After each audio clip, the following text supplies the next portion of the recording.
Your Highness, as an Iranian and number one figure of the opposition to the Ayatollah's regime, with the latest developments of the situation between Israel and Hamas, do you fear the prospect of an open conflict between Iran and Israel, and even, I would even say, a third world conflict?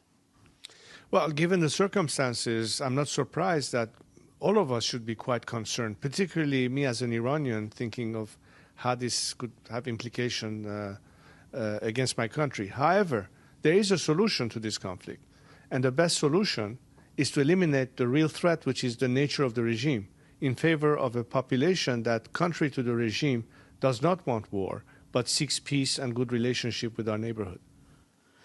Do you think the Westerners have been gullible to the point of thinking they could engage with a terrorist regime which seeks the destruction of Israel? In short, yes. Well, two things. First of all, an expectation of behavior change was flawed from the beginning. And second, appeasement has never worked. As a result, the regime has shown being more emboldened to continue more repression at home and more aggression abroad.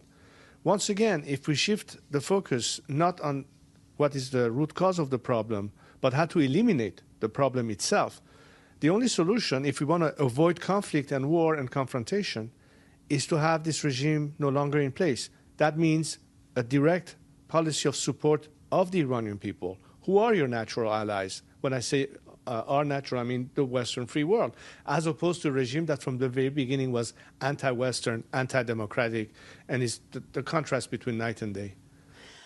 The Islamic Republic of Iran has made it clear that it is seeking a nuclear arsenal. In your view, what is the best way to contain the regime's nuclear ambitions? Well, I think the ultimate solution is to eliminate the finger on the trigger, which is the nature of the regime. Short, you have to increase more pressure. Every time there's been more pressure on the regime, it has backtracked on its virulent attitude. But the long-term solution is, again, the elimination of the regime itself, because no matter what, the regime is a threat because of its nature. You cannot transform a wolf into a sheep. It is in the DNA of the wolf to be a predator.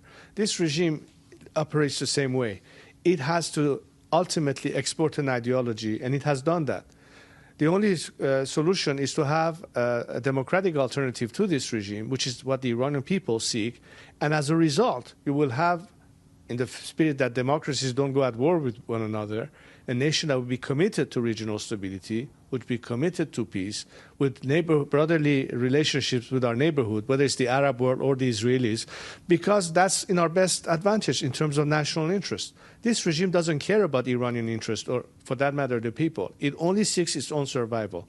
With that rationale, it will use any means at its disposal to succeed, including nuclear weapons, if it had to. That's why we have to eliminate the problem by eliminating the regime. You're not going to do that through negotiation with it, or through appeasement, or through an expectation of behavior change. In your view, Your Highness, what is the Islamic Republic's role in regional instability, and how does it affect prospects for normalization between Israel and its neighbors? Well, I mean, the policy of the Khamenei has been neither war nor peace, meaning maintaining the ring of fire, which is really supporting its proxies, arming them, training them, financing them. As a result, you see October 7th and Hamas attack against Israel, or what the Houthis are doing in the region. This is all correlated. The contrast to that would be a nation that seeks stability. You know, I mentioned the fact that if we had a successful story until the regime sabotaged it with the Abraham Accords, add to it the Cyrus Accord, which includes Iran in that package, where all the neighborhood will work together in friendship and cooperation. That's the best way out of this quagmire. So short term, maximum pressure on the regime, but add to it, and parallel to that, maximum support for the Iranian people.